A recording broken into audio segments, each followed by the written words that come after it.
आम्ही जे स्किट्स करतो हे नाटुकली छोटी आणि सलग होतात नाटकासारखी, आणि त्याला थोडक्यात ते शूटिंग नाही, ते कव्हरेज आहे. स्किट शूट करणं एक्साइटिंग नाही, स्किट तयार करणं त्याच्यात एक्साइटमेंट जास्त आहे. सई बरोबर सुद्धा काम करणं, आता सई गेली 7 वर्ष समोर बसते हास्यरसिक म्हणून, पण मैत्री खूप चांगली असल्यामुळे ना फार वेळ नाही गेला काही गोष्टींसाठी. ते आम्ही इमिजिएटली कनेक्ट झालो एकमेकांशी. हास्य जत्रेमुळे आमचा सहवास जास्त वाढला, जास्त जवळ आलो आम्ही. पण बंधन असं कधी जाणवलं नाही. पण मला असं वाटतं की वेगवेगळे फिल्म मेकर्स वेगवेगळ्या पद्धतीने विचार करतायत आणि ही फार जमेची बाजू आहे. प्रेक्षक त्यांना जे बघायचंय ते बघणार, त्यांना जे नाही बघायचं ते नाही बघणार. प्रेक्षकाकडे पाठ फिरवली वगैरे स्टेटमेंट्स मला पटत नाहीत. लग्नाच्या 25 वर्षानंतर 22 वर्षानंतर जुना मित्र किंवा मैत्रीण भेटणं, त्यातनं जुन्या नातेसंबंधांना एक उजाळा येणं, ही प्रौढ वयातल्या प्रेमाची गोष्ट नाही. ही 15-20 वर्ष संसारानंतर जी एक स्टॅग्नन्सी येते ना आणि इन्सिक्युरिटी येते पार्टनर विषयीची, त्या सगळ्या गोष्टी पकडायचा आम्ही प्रयत्न केला. माझी मुलं मला विचारतात तुमचं काही अफेअर होतं का, आणि माझी मुलं तर एक्सायटेड आहे की पप्पा अजून तुमचं काही दिसत नाही. समोरच्याला माहित नसतं की समोरचा काय करतो, त्यामुळे मला असं वाटतं की त्याला माहित नाही तो काय आहे आणि त्याला कधीच कळू नये की तो काय. समीर दादा when he just before performing त्याचा असा ऍटिट्यूड असतो की सगळ्या जगाचा भार त्याच्या खांद्यावर, आणि मला असं वाटतं की हे जेव्हा असं वाटतं ना जेव्हा ऍक्टरला, तेव्हाच तो चांगला परफॉर्म करतो. नमस्कार, लोकसत्ता ऑनलाईनमध्ये तुम्हा सर्वांचं खूप मनापासून स्वागत आहे. गेल्या महिन्याभरापासून चल जाऊ डेटवर हे गाणं आम्ही प्रचंड म्हणजे रील स्क्रोल केल्यावरती आम्हाला ते गाणं दिसतंय. तेव्हापासून गुलकंद चित्रपटाची चर्चा चालू आहे. दोन्ही सचिन सरांपासून सुरुवात करूया. या चित्रपटाची कथा कशी सुचली आणि हीच स्टारकास्ट हवी हे तुम्हाला कधी जाणवलं? मी कथेविषयी सांगतो. मी सचिन मोटे. याची कथा एक साधी 2 मराठी कुटुंबांची गोष्ट आहे आणि आजच्या मराठी माणसाचं जगणं आम्ही याच्यातून मांडायचा प्रयत्न केला. एक मध्यमवर्गीय 2 फॅमिलीज आहेत. एक ढवळे फॅमिली आहे, एक माने फॅमिली आहे. मकरंद ढवळेंच्या भूमिकेत समीर चौगुले, नीता ढवळे सई तामणकर आहेत, गिरीश माने प्रसाद ओकेत आणि रागिणी माने ईशाडी आहेत. तर 2 कुटुंबांची गोष्ट आहे. 2 कुटुंबांमधली मुलं एकमेकांच्या प्रेमात पडतात आणि त्यासाठी एक कांदे पोह्याचा कार्यक्रम होतो. आणि तिथे असं लक्षात येतं की एका कुटुंबातली आई आणि दुसऱ्या कुटुंबातले वडील हे कॉलेजच्या काळातले जुने मित्र होते. आणि मग काय घडतं, मग त्या दोघांमध्ये काय घडतं, आणि मग मोबाईल नावाचा आता जो आपल्या हाताला फुटलेला नवा अवयव आहे किंवा जो आपल्या घरातला एक नवीन सदस्य आहे, प्रत्येकाच्या बाजूला जो असतो, तो मोबाईल काय करामत करतो, त्यामुळे माणसं कशी जवळ येतात, त्यातनं काय गोंधळ होतात, ह्या सगळ्याची गोष्ट सांगणारा हा गुलकंद आहे. एक फॅमिली कॉमेडी आहे आणि सगळे एंटरटेन होतील अशा पद्धतीचा आम्ही हा चित्रपट करण्याचा प्रयत्न केलाय. आणि कास्टिंगच्या संदर्भात म्हणशील तर समीर चौगुले मकरंद ढवळेंची भूमिका करताय आणि त्यांची पत्नी आहे नीता ढवळे, जी भूमिका सई तामणकर करतात. आणि त्यांना एक मुलगी आणि एक मुलगा आहे. जुई भागवत त्यांच्या मुलीचा मिनूचा रोल करते आणि शार्विल आपटे पुण्याचा एक मुलगा आहे, 10वीचाच मुलगा आहे, तो त्यांच्या मुलाचा रोल करतात. नकुल त्याचं नाव सिनेमात. तर अशी एक ढवळे फॅमिली आहे. आणि एक माने फॅमिली आहे ज्याच्यात प्रसाद ओक गिरीश माने ही भूमिका करतायत आणि रागिणी मानेची भूमिका ईशा डे करते. आणि यांचा एक मुलगा आहे तेजस राऊत, ओमकार असं त्याचं सिनेमाचं नाव. तो असं ते कास्टिंग आहे. पण याच्यात वैशिष्ट्य असं आहे, याच्यात त्या कॅरेक्टर्सची गरज काय होती तर मकरंद ढवळे अत्यंत पापभिरू, सामान्य आपलं मिडल क्लास जो माणूस असतो, जो नोकरी करून सरळ मार्गी माणूस, अशी एक मध्यमवर्गीय मराठी माणसाची भूमिका आहे. आणि आपल्या कुटुंबावर प्रचंड प्रेम करणारा, एक छान बॉन्ड ठेवणारा, जरा लिबरल मोकळ्या विचारांचा, की ज्याच्यामुळे कुटुंबातलं वातावरणही खूप मित्रत्वाचं आहे. मुलांशी तो तसा वागतोय.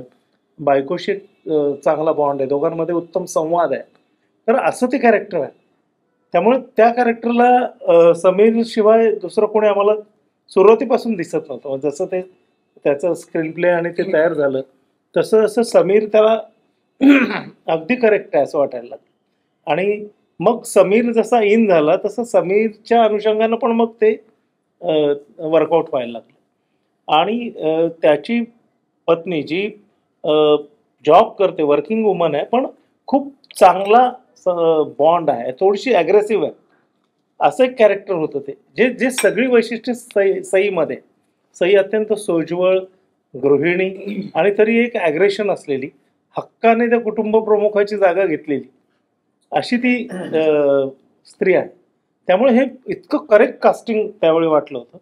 आणि त्यामुळे आम्ही त्यांच्याकडे रिडिंग केलं, दोघांनाही ते आवडलं, दोघंही तयार झालेत आणि एक ढवळे कुटुंब, एक परिपूर्ण ढवळे कुटुंब तयार झालं.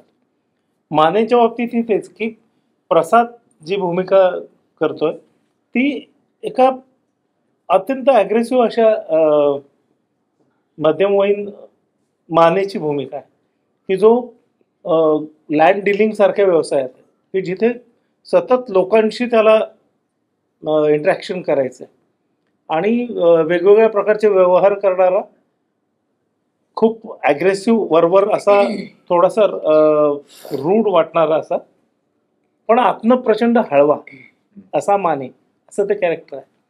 आणि रागिणी ही त्याची बायको आहे, जी गृहिणी आहे, पण नवरा बायकोमध्ये तसा संवाद नाही फारसा, कारण कामाच्या निमित्तानं तो बाहेरच, लँड डीलर्स किंवा ब्रोकर्स यांचं घरी येण्याच्या वेळाही ठरलेलं नसतं, ते सतत या गावी त्या गावी मंत्रालयात असे अडकले. त्यातनं एक त्या संसारामध्ये बॉन्डच तयार झालेला नाही, त्यांचा संसार फक्त आहे. आणि तेजस राऊत जी भूमिका करतो ओंकार, तो त्यांचा मुलगा, तो IT मध्ये आहे. IT तली मुलंही आईवडिलांची नसतात, तेही त्यांच्या कामामध्ये बिझी असतात, म्हणजे वर्क फ्रॉम होमला सुद्धा घरी लॅपटॉप घेऊन बसतात, ते कोणाचीच नसतात.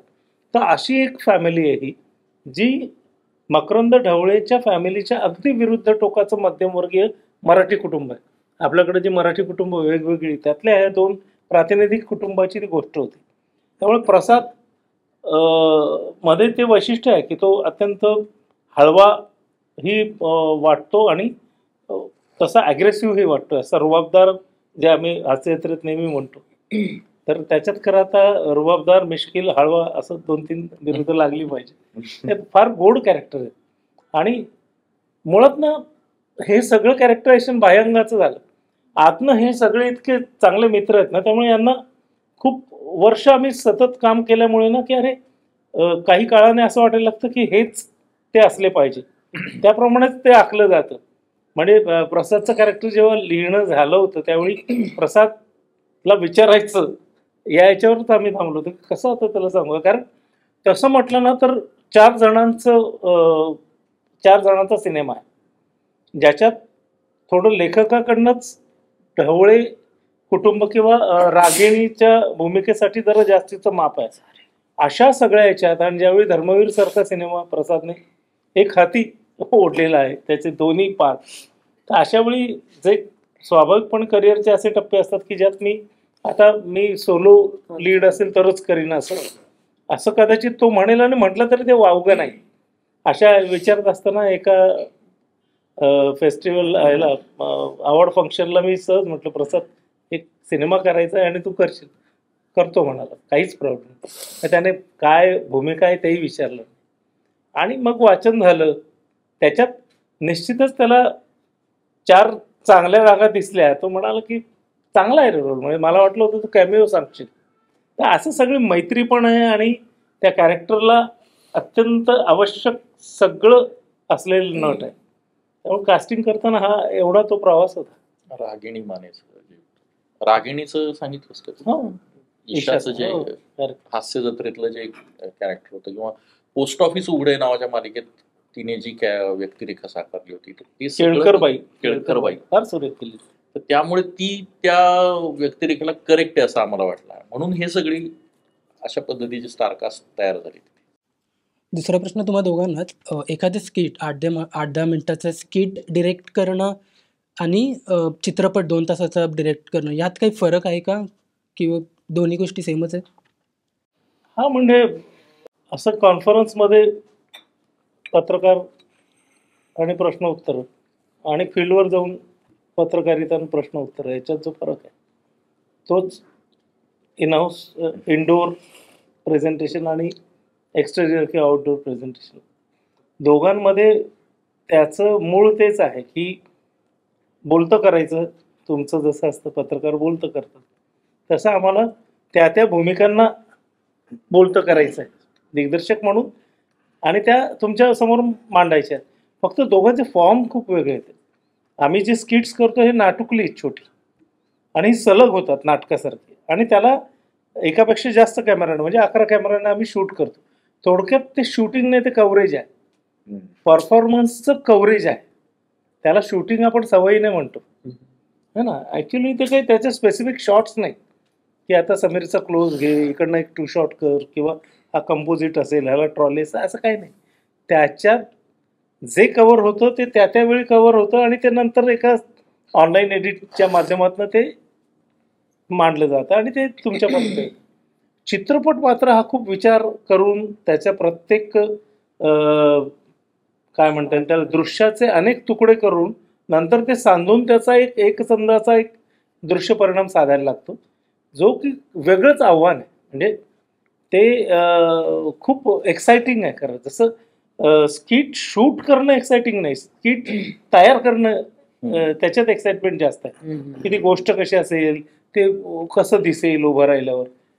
पण सिनेमा हा अगदी सुरुवातीपासून तो प्रेक्षकांच्या समोर येईपर्यंत जी सगळी विविध अंग आहेत ना ती प्रत्येक अंगावर वेगवेगळा विचार करायला लागतो आणि ते झाल्यावर सुद्धा सिनेमा पूर्ण झाल्याशिवाय कळत नाही आपण काय केलं. स्किट्सचं आम्हाला कळतं तरी की हे फसणार हे बरं होईल किंवा हे ॲव्हरेज होईल. सिनेमाचं खरंच काही सांगता येत असं वाटत असतं की सगळे तुकडे छान जुळलेत. अचानक कळतं की अरे हे काहीतरी एक साखळी निकळली इकडे तर सिनेमा सगळं डळमळीत होतं.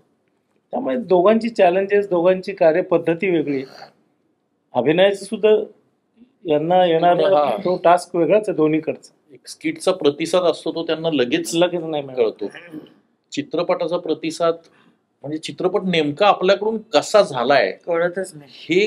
हे कलाकारांना त्यावेळी अंदाज येत नाही किंवा लेखक किंवा दिग्दर्शक सगळ्यांना सगळेजण मिळून एक मेहनत घेतात आणि तो शेवटी जेव्हा जोडला जातो एडिट टेबलवर त्याचा एक ग्राफ तयार होतो सगळे संस्कार होतात त्यानंतर लक्षात येतं की आपली मेहनत जी होती कारण प्रत्येक चित्रपट बनवताना सगळेच जण मेहनत घेतात. कुणीही आपला सिनेमा वाईट बनवायचा म्हणून बनवत नाही. प्रत्येक जण 100% मेहनत घेत असतो.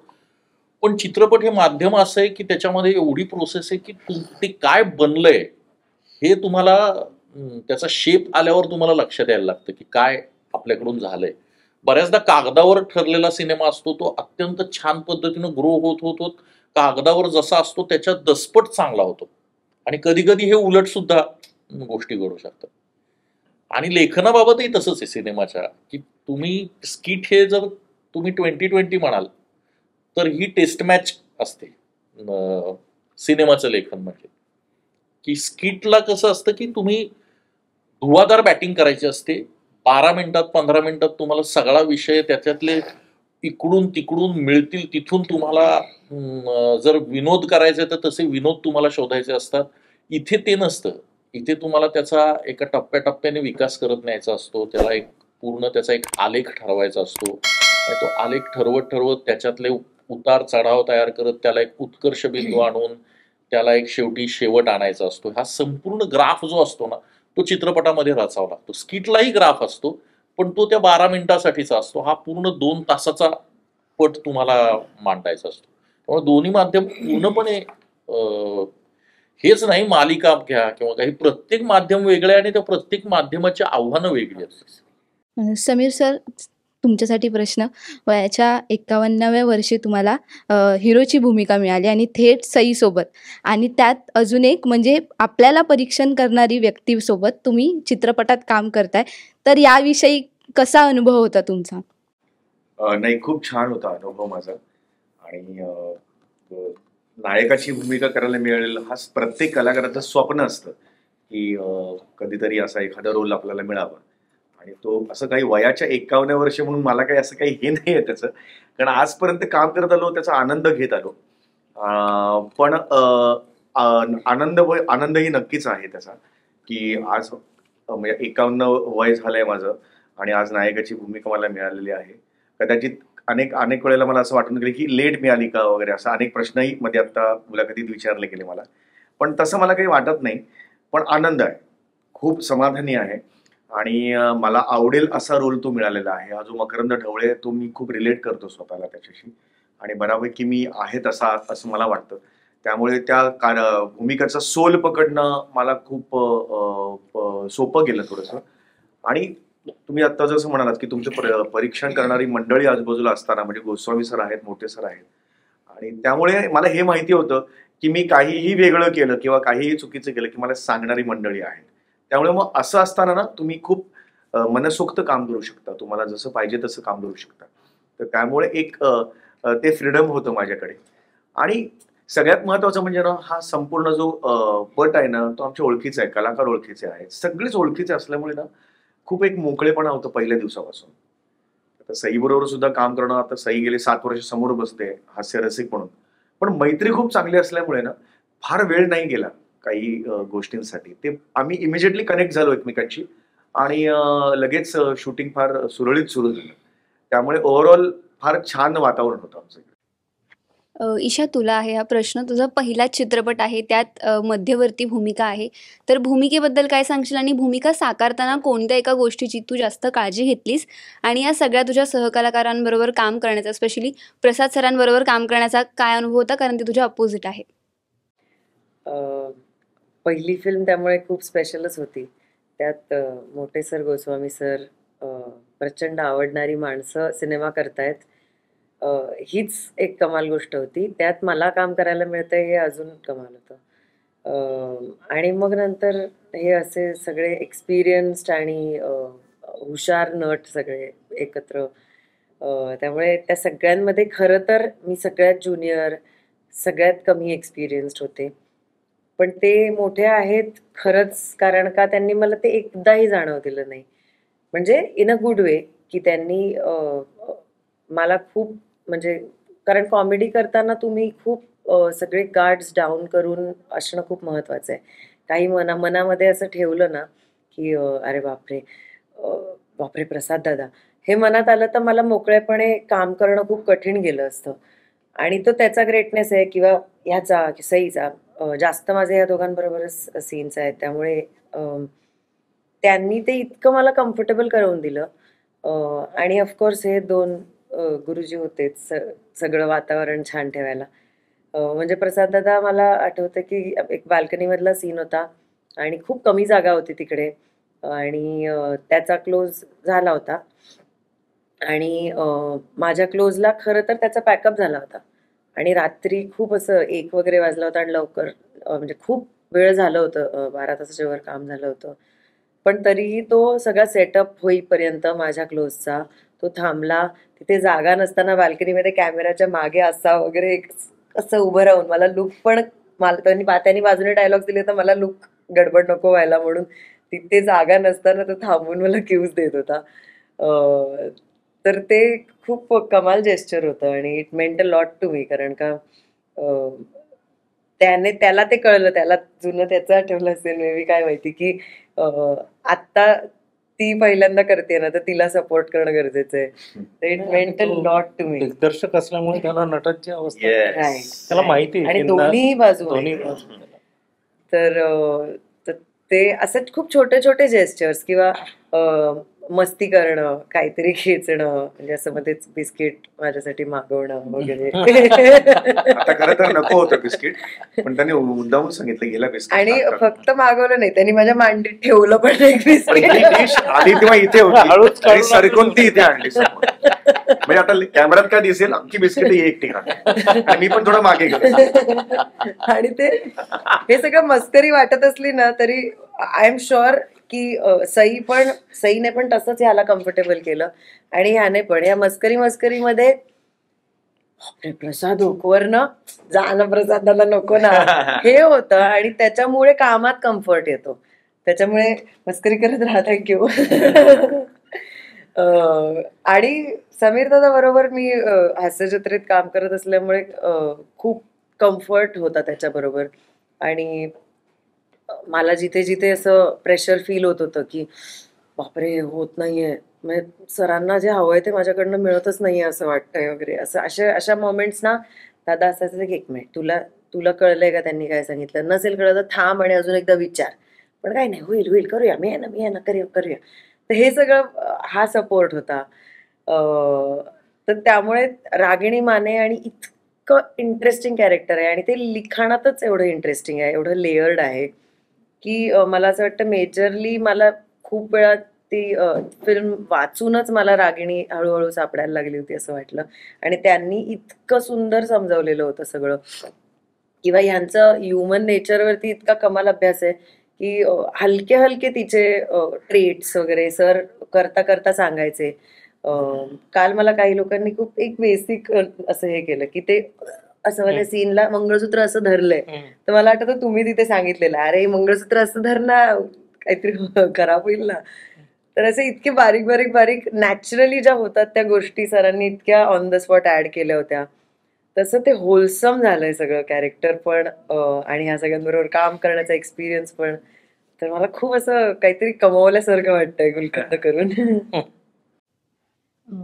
प्रसाद, हा प्रश्न जसं आता दोन्ही सचिन गोस्वामी आणि मोटे सर म्हणाले त्याप्रमाणे की सिनेमा म्हणजे कागदावर जेव्हा तो असतो किंवा दिग्दर्शन जेव्हा करत असतात, कलाकार काम करत असतात, तेव्हा कल्पना येत नाही की नेमकं ते कशी कलाकृती होते. पण गुलकंदच्या बाबतीमध्ये म्हणजे एकूणच कास्ट वेगळी आहे, विषय वेगळा आहे आणि केमिस्ट्री ज्या पद्धतीने जोड्या ज्या घेतल्यात त्या वेगळ्या पद्धतीच्या आहेत. तर काय एक दिग्दर्शक आणि कलाकार दोन्हीचा खूप प्रदीर्घ अनुभव असलेला एक हे म्हणून जाणता म्हणून तुला काय वाटतं ह्या चित्रपटाबद्दल? नाही, मला मला कायमच या दोघांचं कुठलंही काम फार आवडत आलेलं आहे. म्हणजे हास्यजत्रेमध्ये मी आत्ता 7 वर्ष, पण त्याच्या आधी पण ते खूप वर्ष काम करतायत. आणि सचिनची आणि माझी मैत्री तर जेव्हा CD वरती नाटकं शूट व्हायची वगैरे तेव्हापासूनची आमची मैत्री आहे. सर ते दोघं ज्या पद्धतीने काम करतात ते मला फार आवडतं. ते मी खूप वर्ष पाहत आलोय. हास्यजत्रेमुळे आमचा सहवास जास्त वाढला, जास्त जवळ आलो आम्ही, आणि त्यामुळे अजून छान पद्धतीने त्यांना दोघांना मला निहाळता आलं की काय पद्धतीने दोघं काम करतात, काय विचार करतात. अर्थात तेव्हा तो स्किट पुरता सीमित होता तो विचार, पण नंतर नंतर मला जाणवलं की ही माणसं स्किट पण अनकॉम्प्रोमाइज करतात. म्हणजे जिथे खर्च पाहिजे तिथे प्रचंड खर्च करतात, त्याच्यात काही कमतरता ठेवत नाही कुठे. तर मग आता किंवा मी त्यांचं नाटकही पाहिलेलं आहे त्या दोघांनी एकत्र केलेलं. सो आता ही फिल्म करतील तेव्हा निश्चितच मजा येणार, म्हणजे त्याच्याबद्दल काही शंकाच नव्हती माझ्या मनात. आणि काम तर मला त्याच्याबरोबर करायचं होतं, बिकॉज डिरेक्शनमध्ये किंवा कशातही मला दोघंही मला सिनियर आहेत खूप. सो काय मला त्याच्याकडनं शिकता येईल ती माझी भूक होती, तो माझा हावरटपणा होता की सचिन फिल्मच्या सेटवर कसा असेल, किंवा मोठे ज्या पद्धतीने स्क्रीन प्ले बांधतो किंवा खूप सहज डायलॉग लिहितो, ते कसे लिहितो, काय त्याच्या मागचा विचार आहे. सो माझे ते मित्र आहेत आणि म्हणून मी ही फिल्म केली, हा भाग आलाहीदा. पण मला काही गोष्टी शिकायच्या होत्या, काही गोष्टी ऑब्झर्व करायच्या होत्या, त्या मला या निमित्ताने करता आल्या. आणि कास्ट सगळी काय फॅन्टॅस्टिक कास्ट आहे. म्हणजे ईशाला मी 2-3 वर्ष बघतोय. ईशा लंडनवरनं शिकून आलेली आहे, त्यामुळे तिचं एक वेगळं स्किल होतं, ते ती कसं यूज करते ते मला बघायचं होतं. आणि समीर सुद्धा ॲक्च्युली चंद्रमुखीमध्ये त्याचं माझं खूप एकत्र काम झालं, पण तेव्हा मी डिरेक्टर होतो, तो ॲक्टर होता. आता इथे त्याच्याबरोबर को ॲक्टर म्हणून मला काम करायचं होतं आणि समोर सचिन असणार होता. सो ती एक वेगळी मजा होती. सईने आणि मी एकत्र 16 वर्षांपूर्वी काम केलं माझ्याच चित्रपटात, हाय काय नाही काय, पण त्याच्यातही मी डिरेक्टर होतो.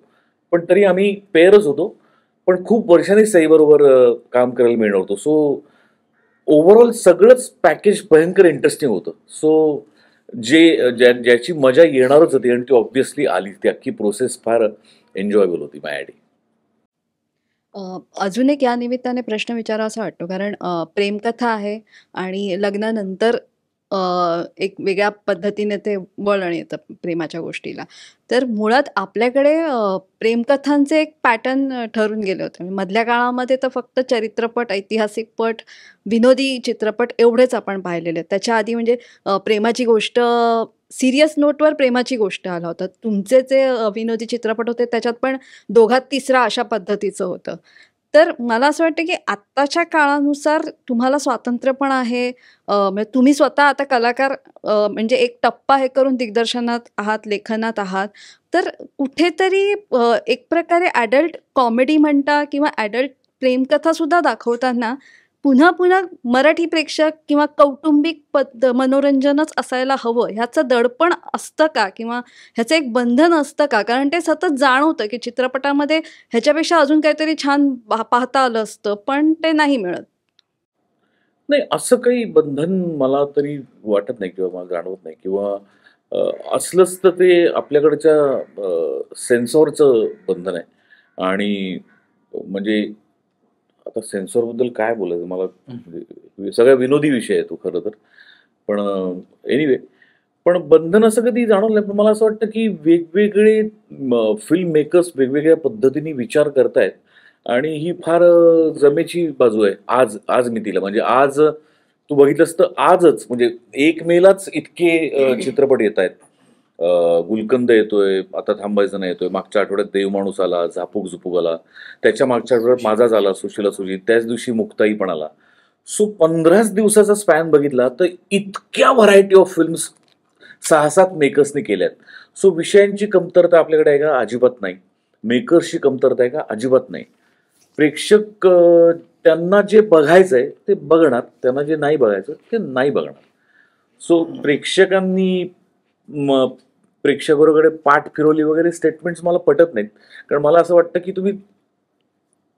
तुम्हाला पाहिजे ते दिलं पाहिजे. त्यांना जे पाहिजे ते बघणार, त्यांना जे आवडेल ते बघणार, त्यांना जे नाही वाटत ते नाही बघणार. इतकं सिम्पल लॉजिक आहे.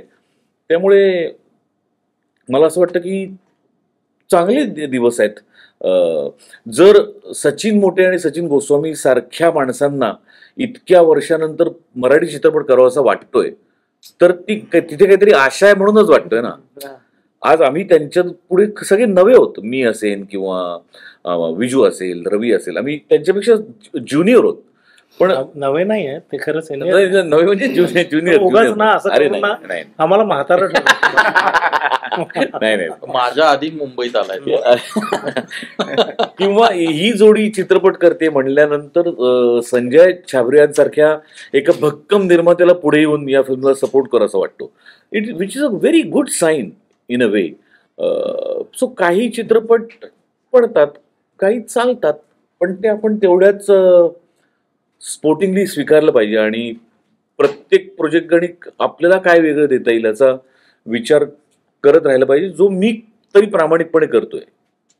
नाही, आणि याच्यात मला काय वाटतं, तुम्ही जो प्रश्न विचारला त्याच्यातला जे अंडरलाईन होतं की प्रत्येक रिलेशनशिपला तुम्हाला फॅमिली स्ट्रक्चरमध्ये बसवून लोकांना जे काही हवं आहे, म्हणजे ज्यातला बोल्डनेस नको, सहकुटुंब पाहता येईल असाच सिनेमा बनवावा लागतो का?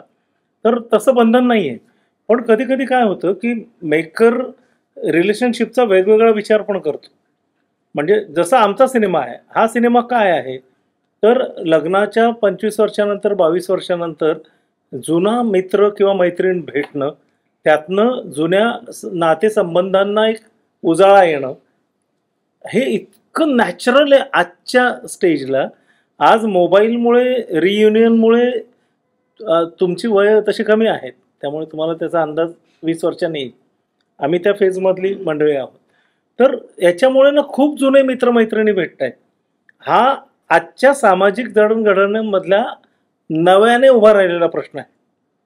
लक्षात घ्या की आत्ता ते इतक्या वेगाने होत आहे, म्हणजे घरटी होत आहे.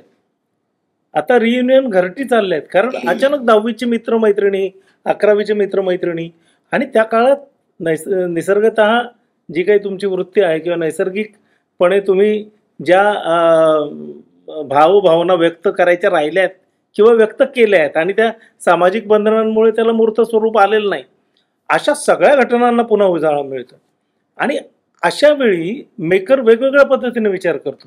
एखादा मेकर काय विचार करतो की लग्नानंतर 12वीची प्रेयसी त्या काळातली लग्नानंतर भेटली आणि त्यांचं रिलेशनच सुरू झालं आणि त्यांनी इकडे डिवोर्स घेतला आणि लग्न करून मोकळे झाले. हा एक विषय. मध्ये एकदा वाचलं होतं की लग्न ठरलेलं आहे आणि दोघं प्रेमात पडले नंतर आणि मुलांची लग्न राहिली आणि ते पळून गेले. अहमदाबादची केस.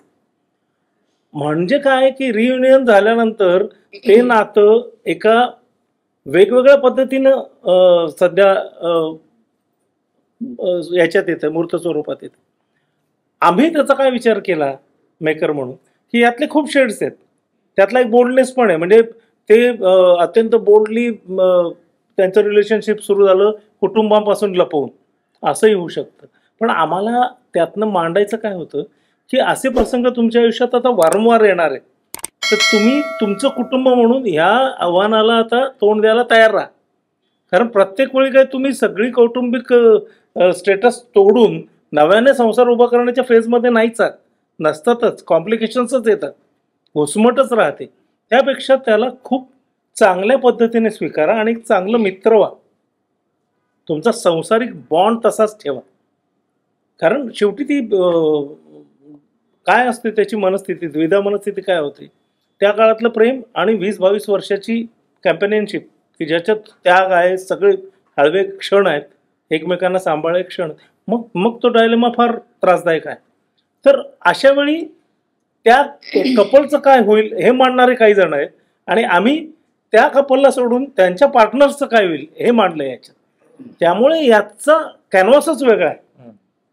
याच्यात रिलेशनशिप किंवा त्यातला बोल्डनेस हा त्याचा विषयच नाही.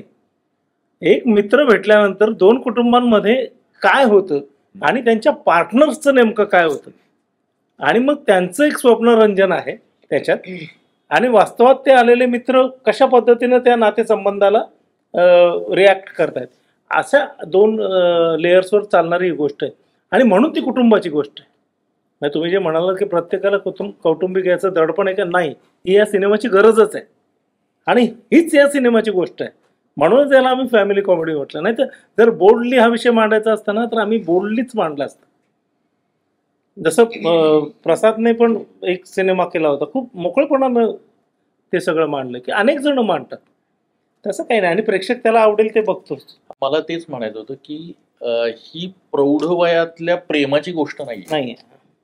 ही 15-20 वर्ष संसारानंतर जी एक स्टॅग्नन्सी येते ना की आणि इन्सिक्युरिटी येते पार्टनर विषयीची, त्या सगळ्या गोष्टी पकडायचा आम्ही प्रयत्न केलाय. त्याला निमित्त घडलंय जुना मित्र भेटणं किंवा मैत्री भेटणं. कदाचित अनेक यांच्यामध्ये फ्रेश कोणी पण येऊ शकतं ती स्टॅग्नन्सी तोडणार. आणि मोबाईल ही गोष्ट अशी आहे की ती ही स्टॅग्नन्सी ब्रेक करतं. दोन माणसं ज्यावेळी जवळ येतात किंवा एकत्र येतात त्यावेळी ही स्टॅग्नन्सी ब्रेक होते कुठे. आणि संसारातली स्टॅग्नन्सी तुटल्यावर इन्सिक्युरिटी येते आणि त्याच्यातून होणारे गोंधळ असतील आणि नंतर एकमेकांचा विश्वास कसा पुन्हा एकमेकांवर विश्वास संपादन करणं किंवा पुन्हा एकत्र येणं, यानंतर काही होऊ शकतं. म्हणजे ह्या कथानकाला शेवट अत्यंत शोकांत पण असू शकतो. शोकांत म्हणजे कुठल्या अर्थानं म्हणतोय, कुटुंबाच्या अर्थानं शोकांत. त्याच्या पुढे सुख असतात. म्हणजे असं काही कुठलीच गोष्ट कुठेच संपत नसते. प्रत्येक गोष्टीला पुढे चांगल्या गोष्टी येतातच. पण ही गोष्ट आम्ही खास करून या दृष्टीने जर बघितलं ना की ही काही प्रौढ वयातल्या प्रेमाची गोष्ट नाहीये, ही त्यांच्या रिलेशनशिपची गोष्ट आहे, दोन फॅमिली मधल्या नात्यांची गोष्ट आहे. ट्रेलरमध्ये जी मुलं दाखवली आहेत ती आपल्या आईवडिलांसमोर आपलं कॉलेजचं म्हणजे त्यांच्या कॉलेजचं प्रेम प्रकरणाविषयी बोलत आहेत. तर हा सीन दाखवण्यामागचा तुमचा विचार काय होता? आमचा विचार म्हणजे आता सहज आई वडिलांना मुलं प्रेमाविषयी सांगतात तशा फॅमिलीज आहेत की एक तुम्ही मराठी मध्यमवर्गीय फॅमिलीज म्हणाल तर त्यांच्यामध्ये एक मोकळेपणा आलाय. खास करून महाराष्ट्रात मी म्हणेन की हे चित्र तुम्हाला दिसतं की आई वडिलांना सांगतात की माझं याच्यावर प्रेम आहे, माझं हिच्यावर प्रेम आहे आणि बऱ्याचदा तयार होतात घरातले आणि नंतर पुढच्या गोष्टी घडतात. तर हे मोकळ्या फॅमिलीज असल्यामुळे हे दाखवलेलं आहे. नाही, कसं दाखवलंय की आपल्या आईच्या होय तेच की माझी आईच्या मुलं प्रेमाबद्दल. मला विचारतात तुमचं काही अफेअर होतं का, आणि माझी मुलं तर एक्सायटेड आहे की पप्पा अजून तुमचं काही दिसत नाही. खरंच सांगतो. हा मुलं मोकळी आहेत. हे बघ, मुळात एक जेनझी मुलगा ज्याचं जनरेशन तुमच्या पासपोर्ट पुढे आहे, म्हणजे तो लग्नाआधी तुम्ही एकमेकांशी अनुरूप आहात का, ही जी आताची कॉन्सेप्ट आहे मानसिक आणि शारीरिक दृष्ट्या सुद्धा, हे माहिती असलेला मुलगा आहे. लक्षात घ्या, पूर्वीच्या काळात अशी मुलं नव्हती ना, सगळ्यांना सगळं माहिती असायचं पण विविध टप्प्यांवर बोलायचं नाही हे ठरलेलं असायचं है ना. निसर्गातच सगळ्याच गोष्टी सगळ्यांना माहिती असतात, त्यासाठी काही लग्नाची वाट थोडी पाहावी लागते. हे शिक्षण तर मित्रांकडनं, समाजाकडनं, वेगवेगळ्या सोर्सेसमधनं होतोच, पण आई वडिलांशी या विषयावर बोलता येणे इतकी मोकळी हल्लीच्या जनरेशनमध्ये आणि मकरंद ढवळे सारख्या फॅमिलीत आहे की जिथे बाबा मित्र आहे म्हणून तर तो आरेकारे करतो, जिथे बाबा त्याचं कुटुंब प्रमुख असल्याच्या स्टेटसचा इगो बाजूला ठेवून संसार करतोय, आणि आई सुद्धा मोकळेपणे सांगते की अरे तो माझा मित्र भेटला होता.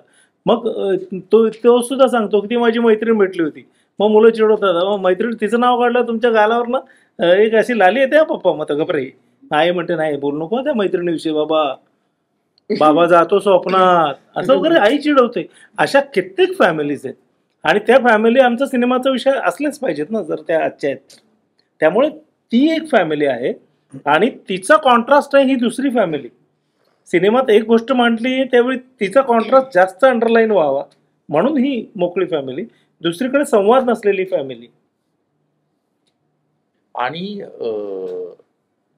नेहमीच ना पुढची जनरेशन जरा पुढे असते, येणारी जनरेशन जी असते. तुम्ही पूर्वीपासून बघाल तर तुम्ही अगदी पुलंचं आसामी बघितलं ना, तर धोंडोबिकाजी जोशीचा पोरगा जो शांकरे आहे तो फादर म्हणत असतो त्याला, आणि तो हिरो हिरोईन बद्दल बोलत असतो, हिंदी गाणी म्हणत असतो, आणि त्यांना प्रश्न पडतो धोंडोबिकाजी जोशीला की मी नेमके श्लोक पाठ करून काय मिळवलं आणि ह्याने हिंदी गाणी पाठ करून काय गमावलं.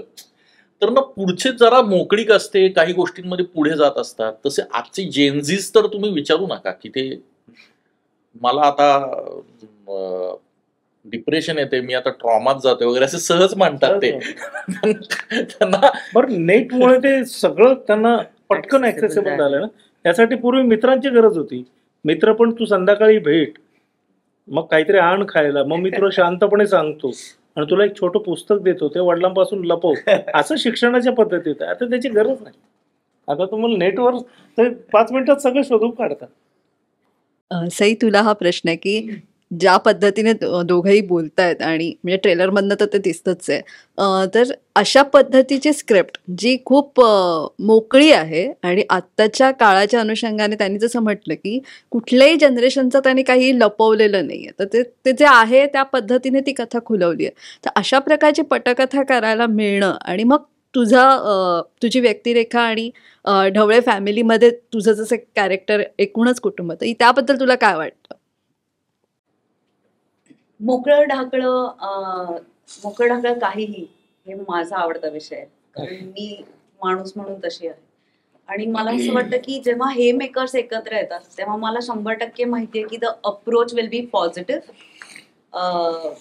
हसवत, एंटरटेन करत, हे ह्या 3 गोष्टी तर शुअर शॉट आहेत. त्याच्यामुळे मला खूप फॉर्च्युनेट वाटतं की माझा या रोलसाठी विचार झाला, कारण हा एक खूप परिपक्व रोल आहे तसं बघायला गेलं तर. मला काही 20 वर्षाच्या संसाराची किंवा ह्याचा अनुभव नाहीये. मी ते फक्त गणित माझ्या ऍक्टरच्या इमॅजिनेशन मधून बांधू शकते, तेवढंच मी करू शकते. तर मला असं वाटतं की हे मी करू शकेन, हे त्यांना विश्वास वाटणं, हे मला खूप महत्वाचं वाटतं ऍक्टर म्हणून. आणि हो, I am enjoying every bit of it म्हणायला हरकत नाही. आणि तुझ्या कॅरेक्टरबद्दल काय सांगशील स्पेशली? नीता ढवळे ही आजची स्त्री आहे असं मला वाटतं. शी इज अ वर्किंग वुमन. त्याच्याच बरोबर स्वजपून चालणारी मुलगी आहे, म्हणजे स्त्री आहे. स्वतःची स्वप्न आणि आपल्या फॅमिलीच्या सगळ्यांची स्वप्न उराशी बाळगून ती चालते असं मला वाटतं. आणि मी काल पहिल्यांदाच सिनेमा पाहिला तर मला असं वाटतं ती एक डिग्निटी येते ना, किंवा एक जबाबदारी येते ना, की आपली मुलं आहेत, आपला नवरा आहे, आपली फॅमिली आहे, त्याची जाणीव आहे ना, ती आपसूक आली. म्हणजे ती लिखाणातनं आली, ती समीरच्या असण्यातून आली, ती आमच्या दोघांच्या पेअरिंगमुळे आली. आणि ते खूप गरजेचं होतं या कॅरेक्टरला असं मला वाटतं, आणि ते व्यवस्थित पोर्ट्रे झाले. त्यामुळे मी खुश आहे. आणि स्पेशली समीर बरोबर काम करतानाचा अनुभव काय होता या कॅरेक्टर? फॅन्टॅस्टिक. मला असं वाटतं की तो स्पंज सारखा आहे. म्हणजे इतके वर्ष काम करून सुद्धा स्पंज सारखा राहणं हे अवघड काम आहे. म्हणजे हे तेव्हाच होऊ शकतं जेव्हा समोरच्याला माहित नसतं की समोरचा काय करतोय. त्यामुळे मला असं वाटतं की त्याला माहित नाही तो काय आहे, आणि त्याला कधीच कळू नये की तो काय आहे. खूप मजा आली.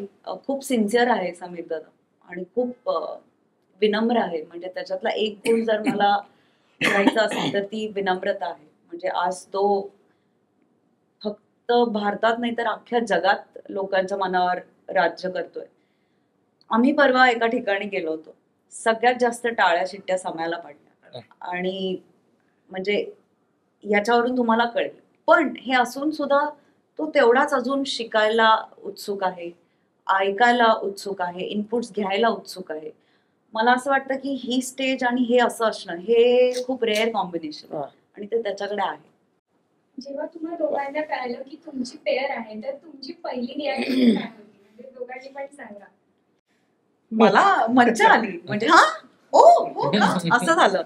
आणि आय होप तुला पण असं झालं असेल. हो ऑफकोर्स. उलट मी स्किट खूप प्रेशरमध्ये होतो. माईक बिक लावून आता स्किट होणार आहे, तर ती तिथून आली चालत आणि मला म्हणाले की तुला माहिती आहे का तुझ्या चित्रपटात तुझी हिरोईन कोण आहे. ऍक्च्युली मला माहिती होतं, पण आता ती वेळ नव्हती, कारण ते पाठांतर सगळं स्किटचं होतं डोक्यात.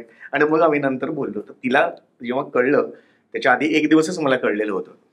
त्यामुळे आम्ही इक्वली एक्साइटेड होतो. आणि का नाही ना, म्हणजे सई बरोबर काम करणं इज लाईक. आणि समीर दादा when he just before performing त्याचा असा ऍटिट्यूड असतो की सगळ्या जगाचा भार त्याच्या खांद्यावर आहे. आणि मला असं वाटतं की हे जेव्हा असं वाटतं ना जेव्हा ऍक्टरला, तेव्हाच तो चांगला परफॉर्म करतो. सेम प्रश्न प्रसादला पण मी मगाशी तू म्हणालास की ते दोघं आहेत तर त्यांची कथा ही त्या पद्धतीची असणारच. आणि मला स्पेशली कच्चा लिंबूची म्हणजे इथे मेन्शन करावं असं वाटतं, कारण तो ज्या पद्धतीने जितक्या खरेपणाने तो दाखवला होता, तर अशा कलाकृती फार कमी होतात. म्हणजे खूप मधला वेळ असतो. तर एक ॲक्टर म्हणून तू जेव्हा अशा भूमिका करतोस तेव्हा तुला तुझी एक हे काय असते, म्हणजे थॉट प्रोसेस तुझी काय होते या सगळ्यातनं? आणि ते जसं म्हणाले की आत्ताच्या काळाला म्हणजे तो जो मोकळेपणा आहे ना वेगवेगळ्या रिलेशनशिपमध्ये, म्हणजे आम्ही तुम्हाला वेगवेगळ्या भूमिकांमध्ये पाहतो, हिंदीमध्ये पाहतो, वेगवेगळ्या ह्याच्यात पाहतो, वेब सिरीजमध्ये पाहतो, पण मराठी चित्रपट अशा पद्धतीने यावा म्हणजे एक साहजिकच तुमच्याकडनं अपेक्षा जास्त असतात प्रेक्षकांच्या. तर तुला दिग्दर्शक आणि अभिनेता म्हणून काय वाटतं या सगळ्याबद्दल? कच्चा लिंबू थोडा आधी आला सिनेमा, तो आज यायला हवा होता असं मला फार राहून राहून वाटतं. कारण कोविडमध्ये असं झालं की कोविडमध्ये लोकांनी OTT लोक कोळून पेले, आणि OTT खूप पाहिल्यामुळे डार्क कंटेंटची सवय लागली लोकांना. सो आज जर का कच्चा लिंबू आला असता ना, कच्चा लिंबू कमर्शियली पण सुपरहिट झाला असता आय एम शुअर. तर थोडा काळाच्या आधी आला, मी जरा जास्त हुशार असल्यामुळे, पण हरकत नाही कधी कधी. पण मला असं वाटतं की आत्ता परत मगाचाच प्रश्न होतो की आता हा विषय, जसं मगाशी सचिन म्हणाला की हा विषय बोल्ड करून पण मांडता आला असता, पण तो त्यांना नाही मांडायचा. तो त्यांना एका वेगळ्या पर्स्पेक्टिव्हने मांडायचा आहे, ज्याला जो फॅमिली ऑडियन्स त्याला मिळेल अशा पद्धतीने, आणि विच इज फेअर इनफ. म्हणजे तो त्या मेकर्सचा पर्स्पेक्टिव्ह असू शकतो. म्हणजे हीच फिल्म काय म्हणूया आपली कुलभूषण खरबंदा आणि कुठली ते अर्थ, म्हणजे त्या झोनला पण नेऊ शकले असते ते, पण त्यांची ती गरज नाहीये किंवा त्यांना तशी फिल्म नाहीच बनवायची. सो मेकर्सचा पर्स्पेक्टिव्ह काय आहे हे फार महत्वाचं आहे.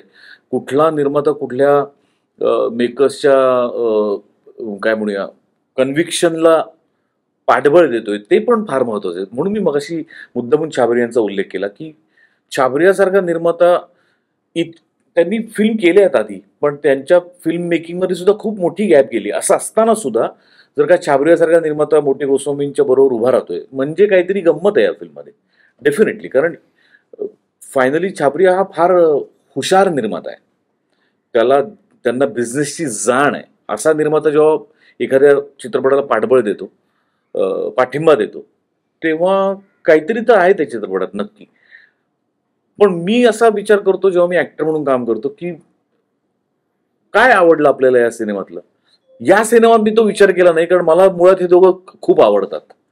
त्यामुळे या सिनेमात मी तो विचार नाही केला की माझी भूमिका काय असेल आणि मला पैसे किती मिळणार आहेत आणि माझ्याबरोबर कोण काम करणार आहे. हे दोघं चित्रपट बनवत आहेत, विषय संपला. अदरवाईज मी जेव्हा चित्रपट करतो तेव्हा मी बघतो की कोण बनवतंय चित्रपट, बनवणारा माणूस कोण आहे, त्यात माझी काय भूमिका काय आहे. अर्थात मी त्याचं म्हणजे जो आजकालचा शब्द आहे स्क्रीन टाइम काय वगैरे ते मी बघत नाही. माझ्या भूमिकेनी काय घडतंय त्या चित्रपटात ते मी बघतो. आणि ऑब्व्हियसली मला पैसे किती मिळणार ते याची परम्युटेशन्स कॉम्बिनेशन्स किंवा असं काय.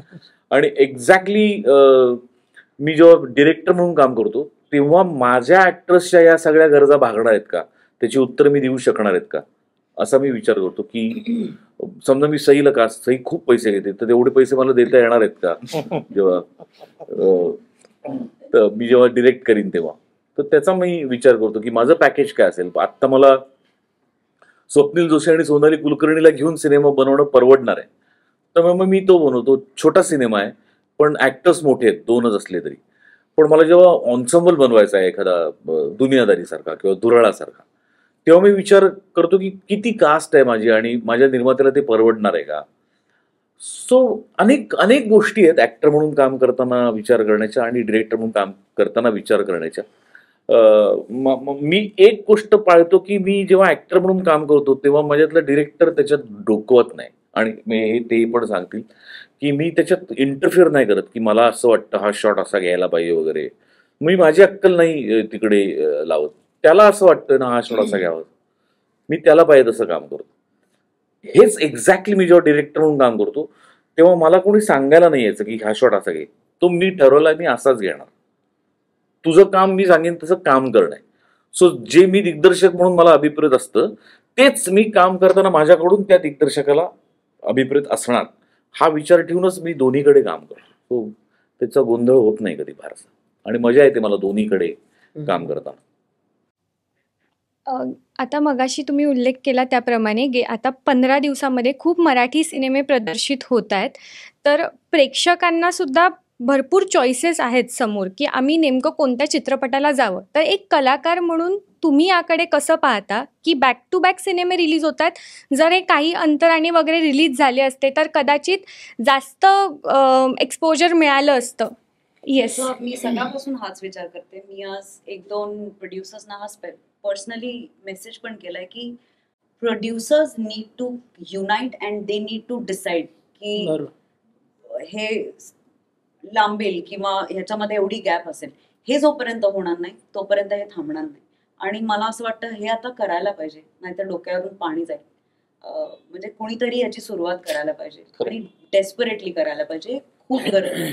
मला असं वाटतं की आपला इव्हेंच्युअल मोठा बिगर पिक्चर काय आहे तर मराठी सिनेसृष्टी फ्लरिश झाली पाहिजे, ती वाढली पाहिजे.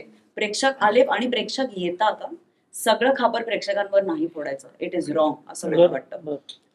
मला असं डेफिनेटली वाटतं की we can be more organised, we should be more organised. It is high time. खरं हा सई म्हणते तसं व्हायला हवं, पण ते होणार कधीच नाही.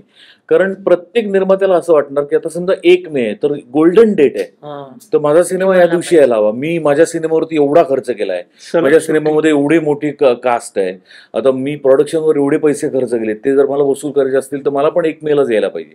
दुसरा निर्माता पण सेम विचार करतो आणि त्याच दिवशी येतो. मी मागे एकदा असं महामंडळाला असं सांगितलं होतं की तुम्ही असा नियम काढला पाहिजे की एका शुक्रवारी 1 किंवा 2च मराठी चित्रपट येऊ शकतात, ते सुद्धा आधी त्यांच्याकडे डेटसाठी अप्लाय केलं तर. असा काहीतरी सोर्स किंवा असा काहीतरी उपाय काढला तर 2 किंवा 4 निर्माते मराठीतले एकत्र येतील आणि याच्यावर तोडगा काढतील, हे कधीच होऊ शकत नाही. बरं, आणि व्हायला पाहिजे. आणि दुसरी गोष्ट मला काय जाणवते की सई म्हणाली तेही करेक्ट आहे आणि प्रसाद जे सुचवतोय तेही करेक्ट आहे, पण त्याच्याही पलीकडे एक गोष्ट अशी आहे की मराठी 2 सिनेमे एका आठवड्याला चालायला काहीच हरकत नाही. हिंदीचा एक आला तो 14 स्क्रीन एकाच मल्टिप्लेक्सला ब्लॉक करतो आणि मराठीला एक पण नाही मिळत. आपल्या अपेक्षा किती असतात मराठीची? मराठी कधीच 20 स्क्रीन एका मल्टिप्लेक्सला बुक करत नाहीत. अत्यंत छान कॅल्क्युलेटिव्ह, कारण प्रोड्युसरकडे एवढे पैसे नाहीत ना की प्रत्येकाचे डिजिटल चार्जेस देत राहतील. ते त्यांनाही हे माहिती आहेत की डोंबिवली, कल्याण जिथं मराठी माणूस आहे तिथं आम्हाला 4 स्क्रीन जास्त पाहिजे असतात. पण तिथं जर हिंदी सिनेमा आला, बरं हिंदी सर्वव्यापी असल्यामुळे सगळ्या पॉकेट्सना हिंदीच आहे आणि या काळात हिंदी, बरं आपण मराठी सगळे एकत्र येऊन ठरवू सुद्धा हिंदी एक महिना आधी पण डिक्लेअर करतात, 20 दिवस आधी पण डिक्लेअर करतात. ते 20 दिवसात झंझावाती प्रचार करतात आणि धाडकन येतात. बरं त्यांच्याकडे मोनोपोली आहे मोठी, प्रचंड मनी पॉवर आहे, त्यांच्या डिस्ट्रीब्युशनची सातत्य असल्यामुळे थिएटरचे मालक सुद्धा रोज जो येतो त्याला देणार ना. आम्ही कधीतरी 4 वर्षातनं एक सिनेमा, आम्हाला कोण हे करणार? तर हे ना याच्या मध्ये ना हिंदी आणि मराठीचं नियोजन पण झालं पाहिजे नीट, की आमच्या मॅक्सेस सिनेमाला 14 थिएटर एकाच हिंदी, 14 स्क्रीन शोज एकाच हिंदी सिनेमाला आहे. तर आणि 2 मराठी सिनेमे जर या आठवड्यात आहे तर त्यांना किमान 3 शोज मिळावेत. तर हे सगळंच ना खूप व्यापक दृष्टीने पाहायला लागेल, अन्यथा चांगले सिनेमे एकत्र येतात आणि सगळ्यांचंच. बरं याच्यात आपण म्हटलं कोणी आधी डिक्लेअर केलं कोणी नंतर डिक्लेअर केलं, या आता वादाला काही अर्थ नाही. आम्ही 7 महिने आधी डिक्लेअर केला होता. पण तरी म्हणजे थोडंसं, कारण हिंदी मराठीची स्पर्धा आहे, पण स्ट्रेट मुक्ताई रिलीज झाला, मुक्ताई पहिले 3 दिवस नाही चालला, म्हणजे तेवढे शोज नाही झाले, पण 3 दिवसानंतर त्याचे प्रेक्षक वाढला, म्हणजे शोजना गर्दी व्हायला लागली. म्हणजे आपण म्हणतो शुक्रवार शनिवार रविवारच मराठी चित्रपटांना प्रेक्षक मिळेल असं काही नाही. तो माउथ पब्लिसिटी म्हणा किंवा चित्रपटांचं आता म्हणजे असं झालं की मुक्ताईला प्रेक्षक मिळेपर्यंत देवमाणूस आला, झपूक आला, आणि आता ते सेट होईपर्यंत गुलकंद आता थांबायचं नाही असं आहे. म्हणजे असं नसेल की मराठी प्रेक्षकांना पिक्चर पाहायचं पुन्हा पुढच्या आठवड्यात 2 येत आहेत, त्याच्या पुढच्या आठवड्यात 2 येत आहेत. नाही ते दिवाळीत सगळे स्टॉल लावतात ना, तशी गोष्ट हा सण आहे, काहीतरी पाहिजे, सुट्ट्या आहेत. एक संस्था पाहिजे ज्याच्यात सगळे मेकर्सची मिळून केली पाहिजे, जे काही केलं पाहिजे. पण या गोष्टींचा निर्णय ना थोडा समंजसपणे झाला पाहिजे. नाटकात ना याचं नियोजन होतं, नाटकात तारखा वाटल्या जातात, तर तिथं गोंधळ कमी नाही. रविवार तुला तर कारण प्रत्येकाला रविवार मिळेल यासाठी नाटकाची एक छान त्यांनी नियंत्रण करणारी एक संस्था आहे. त्याचे सगळ्यांचे डेट्स निघतात 3 महिन्याला, त्यामुळे नाटक हे छान उत्तम चाललंय. 36 नाटकं असतात, 40 नाटकं असतात आणि त्यांना आलटून पालटून रविवार शनिवार मिळतो एकमेकांना, ते बऱ्यापैकी करतात. पण आता मराठीचं सिनेमाच्या बाबतीत मात्र याचं काहीतरी झालं पाहिजे, नाहीतर हा महिना आता इतका गर्दीचा झाला आहे आणि प्रेक्षकांना बघायचं सुद्धा असतं, पण त्यांची क्षमताही असली पाहिजे ना तेवढी, या सगळ्या महागाई. यानंतर मग अवघ्या 2 महिन्यानंतर ते सिनेमे OTT वर येतात, त्यामुळे मग प्रेक्षकही जात नाही. मग याचा सगळ्याचा फटका, म्हणजे OTT वर सिनेमा अवघ्या 1-2 महिन्यात येतो, याचाही फटका बसतो का? तुम्हाला यावर काय वाटतं? नाही, खरं आहे, बसतोच ना, प्रश्नच नाही. आणि लोकांना असं वाटतं की आता येईल ना थोड्या दिवसांनी, बघूया. आपण त्यांना आजच मी तो चित्रपट पाहिला पाहिजे एवढं जोवर क्रिएट करत नाही बज, तोवर प्रेक्षक येत नाही. आणि स्वाभाविक आहे, मला जर घरीच पाहायला मिळणार आहे. आणि नवीन नवीन माध्यमं येतात ना, तशी नवीन नवीन चॅलेंजेस घेऊन येतात. आपण असं म्हणू शकत नाही मग OTT वर नका आणू, नाही हे होणार, याच्यातूनच मार्ग काढावा लागणार. तुम्हाला तुमच्या सिनेमात काय बदल घडवायचे की जेणेकरून लोक थिएटरलाच येतील बघायला, काय पद्धतीने आवाहन करायचं याचा विचार करायचा आहे. आणि यात प्रेक्षकांचा काही दोष नाही, ते स्वाभाविकपणे त्यांना वाटेल तिथे येणारच. पण आता आहे, म्हणजे ही परिस्थिती जर अशी गोंधळाची आहे. आणि ना प्रत्येक माध्यमाचे दिवस असतात. आज OTTचे दिवस आहेत. ज्यावेळी एखादं माध्यम नवीन येतं ना, त्यावेळी काही वर्ष त्याचे असतात. त्यानंतर पुन्हा मूळ पदावर येतात.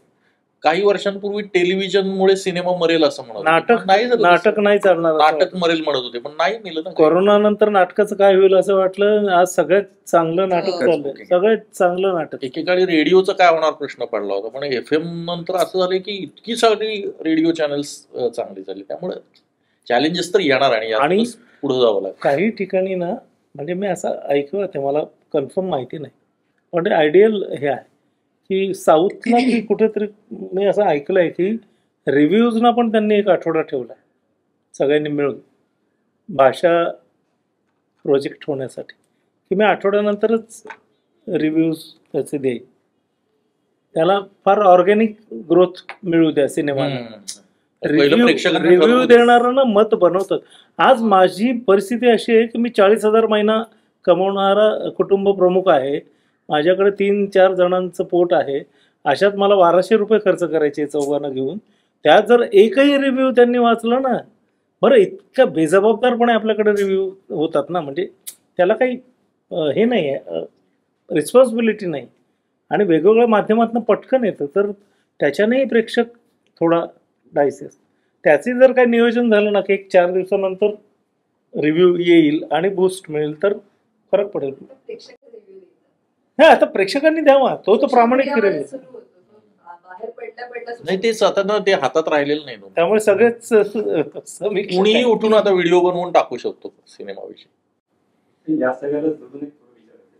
पहिलं तर तुमचं डेअरिंगच मानायला पाहिजे की तुम्ही यशस्वीरित्या हास्य जत्रा सुरू असताना सिनेमा काढताय. कारण 3 आकडीपेक्षा जास्ती सिनेमे अनाऊन्स होतात आणि 2 आकडी मला वाटते यशस्वी होतात. बाकी सगळे अनेक तर रिलीज पण होत नाही. असं असतानाही हे डेअरिंग काय करावं असं वाटलं, म्हणजे त्या माध्यमाच्या प्रेमापोटी असेल आम्ही जे काय असेल तो एक प्रश्न आहे. आणि दुसरं, साऊथच्या पेक्षा मराठी जी लोक हे जास्ती आहेत लोक, मराठी भाषा बोलणारे लोक, केरळ असेल किंवा तमिळनाडू असेल किंवा आंध्र असेल, आपली लोकसंख्या जास्त आहे, डायस्पोरा पण मोठा आहे. पण त्यांचे सिनेमे आपल्याकडे आपल्यापैकी प्रत्येक जण बघतो. ते मल्याळी असतील किंवा तमिळ असतील किंवा तेलुगू असतील. तर आपण असं हा जो विषय आहे हा काय फक्त मराठी जगाचा नाही, हा विषय अक्रॉस महाराष्ट्र इंडिया सगळ्यांचा आहे.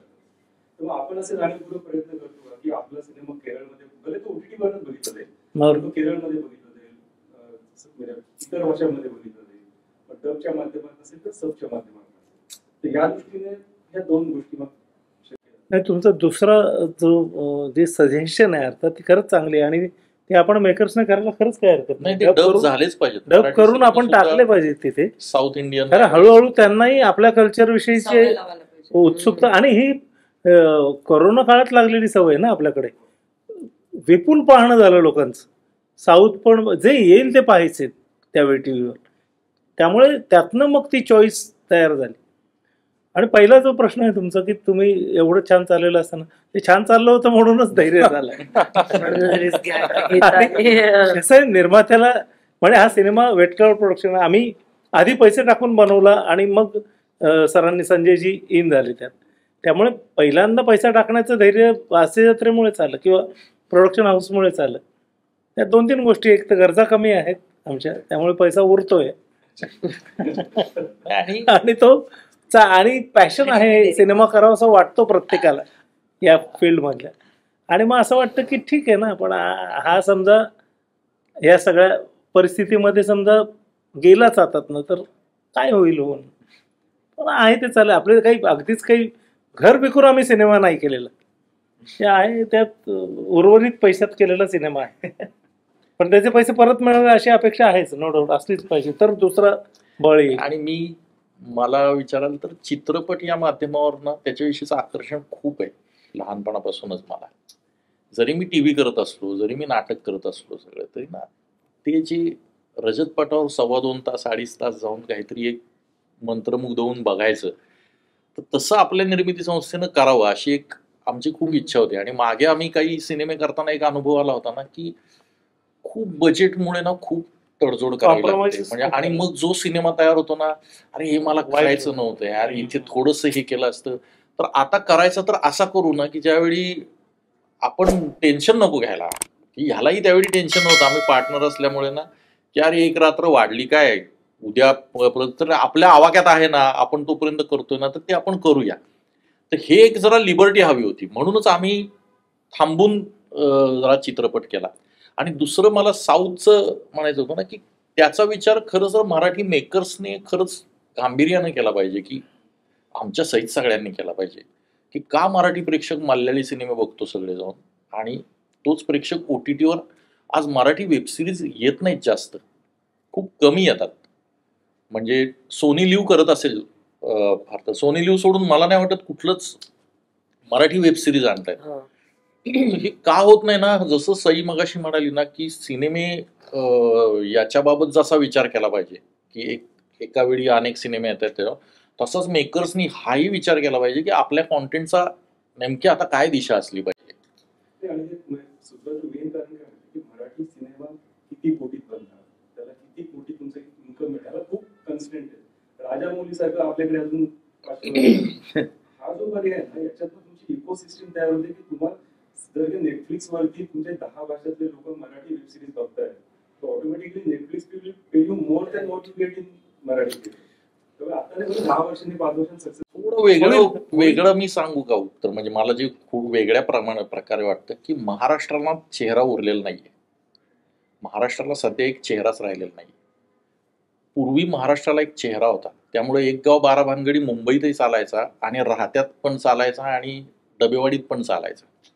आता ना पॉकेट्स झालेत. मुंबईचा एक चेहरा झालाय, मुंबई पुण्याचा. तुम्ही खेड्यात गेलात तर खेड्यात आपला वाटेल असा संपूर्ण महाराष्ट्राचा सिनेमा ना, आज आमचाही सिनेमा ना खूप सिटी बेस्ड सिनेमा आहे. तर ते ना मराठी माणसानंच ना त्याचं कल्चर कुठेतरी हलवलंय. तो खूप असा हे झालाय, विखुरला गेलाय. हा त्यामुळे मराठी सिनेमा म्हटल्यावर आता मल्याळी सिनेमा म्हणजे काय, सुंदर कथानक अत्यंत कमी बजेटमध्ये केलेला असला तरी एक कथानकाचा आनंद देणार. तेलुगू तमिळ सिनेमा म्हणजे काय, तर तिथे तुम्हाला एक भव्यता बघायला मिळते, लार्जर दॅन लाईफ सगळं मिळायला मिळतं. भोजपुरी सिनेमा म्हणजे काय, तर तिथे एक चावटपणा असतो, डबल मिनिंग असतो, थोडीशी ऍक्शन असते. हा भोजपुरी सिनेमा.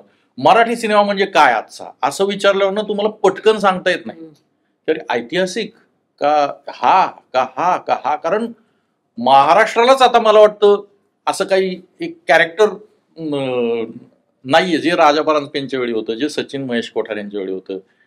ते आता काहीतरी हल्ल्यासारखं वाटतं, असं मला तरी वाटतं, की असे सिनेमे कसे येणार की जे सगळ्यांनाच आवडतील. मी थोडं असं स्पिरिच्युअल किंवा असं बोलू का, मला असं वाटतं तुम्ही आता म्हणाला बघा की हे व्हायला आपल्याकडे 500 वर्ष लागतील. No but this feeling I also have. जोपर्यंत आपल्या सगळ्यांच्या मनातलं हे फिलिंग जात नाही तोपर्यंत ते होणार नाही. कारण आपण जे विचार करतो त्याचे व्हायब्रेशन्स लागत असतात. जोपर्यंत मला वाटणार नाही ना हा दिस, तोपर्यंत ते नाही घडणार असं मला वाटतं. अच्छा, तुम्ही आज वेळात वेळ काढून आलात त्यासाठी खूप थँक्यू.